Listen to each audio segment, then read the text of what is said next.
Әміршілер өз араларында шұғыл жиын өткізіп жатады. Бұл кезде сөз алған Аяз әміршісі, көлеңкелер әміршісін тезірек көзін жоюымыз керек. Егер ол айдаһарлар әміршісі келгенше күшейіп алса, бәрімізге үлкен қауіп төндіреді. Дәл қазір ол адам денесінде жүргенде, күші әлі толық ашылмаған сәтте өлтіріп тастау біз үшін ең тиімді жол деп өз ойын ашық айтады.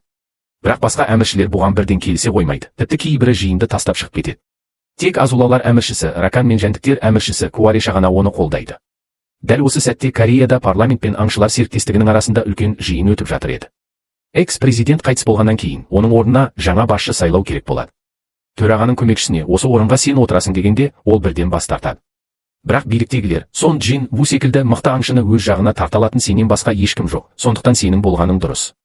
Әйтпесе аңшылар ешкімге бағынбай кетеді деп оны көндірмек болады. Ал бұл уақытта Джин Вудың кеңсесіне күтпеген қонақтар келеді. Олар әлемнің үздік аңшысы Томас Андре мен германиялық Ленард еді. Джин Ву болса бұл кезде жаңадан пайда болған порталдардың бәрін жалғыз өзі жауып, кеңсесіне енді ғана кіріп келе жатады. Есікті ашқанда таң қалып, менің кеңсеме қалай кіріп алдыңдар? Сырттағы журналистердің жиналып қалғаны осы екен ғой. Томастың аурасын сезген едім, бірақ келеді деп ойламаппын дейді.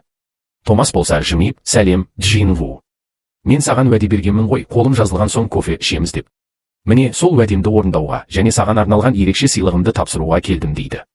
Бұл кезде жанындағы Ленард, мен Германиядан келген Ленардпын, сені 2 сағат күттім, бірінші мен сөйлесуім керек. Деп ренжи бастайды. Бірақ Томас оны бірден тоқтатып тастайды. Сен кімсің? Джин Ву екеуміздің арамызға түсетін. Сен бізбен бармайсың. Сенің түрің әлгі Қазумиге жазылмай тұрып, лайк баспай жатып, келесі бөлімді сал, Қазуми жаман дыбыстайды деп коммент жазатын жігіттерге ұқсайды екенсің. Деп оны жерге қаратып, Джин Ву мен маңызды шаруаны талқылауға кетеді. Осылайша Томас пен Джин Ву мейрамханаға барып, емен жарқын тамақтанып отырады. Дәл осы сәтте Томас Джин Вуға ерекше сыйлық, аты аңызға айналған камиштің тісінен жасалған қанжарды тапсырады. Бұл қанжардың қуаты сондай, тіпті Джин Вудың өзі таңғалысын жасыра алмайды. Томас күліп, мен шайқас кезінде аурамды күшейту арқылы денемді болаттай қатайта аламын. Бірақ бұл қанжар менің сол темірдей беріктерімді де оңай кесіп түседі. Сен бұл қанжармен мені өлтіре салмассың, деп әзілдейді. Екеуі кофе ішіп әңгімелесіп отырғанда кенеттен бүкіл әлемді дірілдеткен сұрапыл аура сезіледі. Сыртқа атып шыққанда, Корея аспанында бұрын-соңды болмаған алып порталдың ашылғанын көреді. Томас бұны көріп, бұл 8 жыл бұрынғы камиш шыққан порталдан да үлкен. Бұны жабу мүмкін емес шығар деп шошиды. Расында да бұл әлемнің 9 нүктесінде пайда болған ең үлкен порталдардың бірі еді, және ол дәл Кореяның төбесінде тұрды. Әлемдік аңшылар қауымдастығы, бұл қақпаны жабуға күшіміз жетпейді, енді тек Құдайға сыйынудан басқа амал жоқ деген суық хабар таратады. Джин Ву бірден қайсерге мініп порталға кіруге тырысқанымен, қақпа әлі толық ашылмағандықтан ішке өте алмайды. Сол сәтте жаңа президент хабарласып, Джин Ву, мұндай алып портал әлемнің басқа ешбір жерінде жоқ, тек бізде ғана, деп жағдайдың тым мүшкіл екенін жеткізеді. Ертеңінде Джин Ву үлкен соғысқа дайындық ретінде берумен жаттығуға шығады. Ол беруге барлық күшіңді сал, мені шынымен өлтіруге тырыс, деп бұйрық береді. Беру бар пәрменімен шабуылдағанда Джин Вудың айбарынан сескеніп, бірден тізе бүгеді. Әміршім, кешіріңіз. Мен сізге қалай қол көтере аламын? Деп жалбарынады. Джин Ву берудің деңгейі өскенін байқайды. Егер бұрын беру генерал рангінде болса, қазір ол командир дәрежесіне көтерілген еді. Дегенмен Джин Ву іштей, әміршілермен, монархтармен шайқасу үшін бұл әлі де аздық етеді деп уайымдайды. Ал Томас Андре болса, Американың қайтып орал, жарақат алып қаласың деген ескертулеріне қарамастан, Кореяда қалуды шешеді. Ол бұл порталдың қалай жабылатынын өз көзімен көргісі келеді. Томас Андре елге қайтудан үзілді кесілді бас тартады. Ол күліп, қазір әлемдегі ең қауіпсіз жер, Сон Джин Вудың жаны. Америкада ешқандай портал ашылмаса, мен ол жақта не істеймін? Осы жерде қалып, қызықтың бәрін өз көзіммен көремін деп кесіп айтады. Ал Джин Ву болса, аспандағы ал порталға қарап ойға шомады. Бұл соғыстан аман шығамын ба, жоқ па белгісіз. Сондықтан осы уақытқа дейін істеп көрмеген істерімді жасап көруім керек. Ол өмірінде ешқашан достарымен серуендеп көрмегенін түсінеді. Менің жалғыз досым бар, ол Шахи, Чахайын деп оны кездесуге шақырады. Шахи бұл шақыруды жай ғана достық емес, нағыз романтикалық кездесу деп қабылдайды. Ол шыдамай, Джин Ву, неге мені кездесуге шақырдың? деп сұрайды. Джин Ву болса, сен менің ең жақын досымсың, менде сенен басқа жақын адам жоқ деп жауап береді. Шахи таңғалып қалады. Төрткөз аңшы, қауымдастық президенті, тағы басқа аңшылардың бәрі дос емес пе еді? Қалайша мен ғана? деп іштей толқиды. Екеуі аттракциондар паркіне барады. Бірақ екеуі де дәрежелі, мемлекеттік деңгейдегі аңшылар болғандықтан, кәдімгі әткеншектер оларға ешқандай адреналин бермейді. Мұны сезген Джин Ву қайсерді шақырып, екеуі аспан әлемінде қалықтайды. Таудың басына барып, аққан жұлдыздарды тамашалап отырғанда, бұл достық серуеннің нағыз махаббат хикаясына айналғаны көрініп тұр еді. Алайда бұл тыныштықты сұрапыл қауіп бұзады. Сеулдің қақ ортасына жыртқыштар әміршісі Ракан келіп, бәрін қирата бастайды. Ей, адамдар! мен сендерді аулайтын боламын, деп айқайлайды ол. Жаңадан сайланған президент стреске түсіп, Джин Вуға хабарласады. Джин Ву, ал портал аздай, енді бір құбыжық қаланы қырып жатыр. Не істейміз? Сол сәтте германиялық Ленард халықты қорғамақ болып Раканға тұра ұмтылады. Бірақ оның басынан бір алып қолғысады. Бұл Томас Андре еді. Жолдан былай тұр, сен маған кедергі болып тұрсың, деп Томас Раканмен жекпе-жекке шығады. Осы тұста бір керемет музыка қойып жіберсек те болады. Ал егер кадрға қыз билетіп қойсақ, копирайттан қашатын айламыз болсын, достар.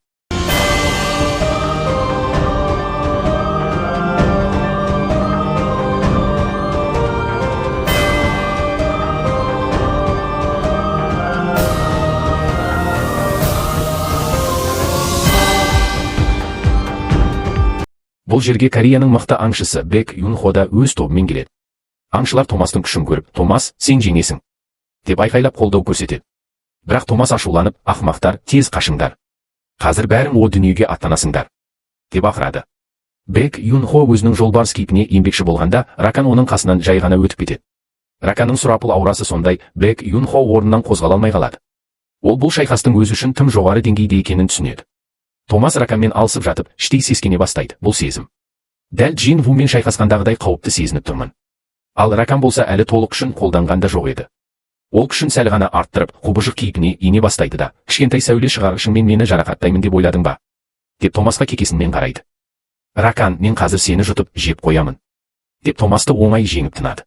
Ол тіпті Томастың көлеңкесінде жасырулы тұрған Джин Вудың көлеңке әскерін тартып шығарып, көз алдында өлтіріп тастайды.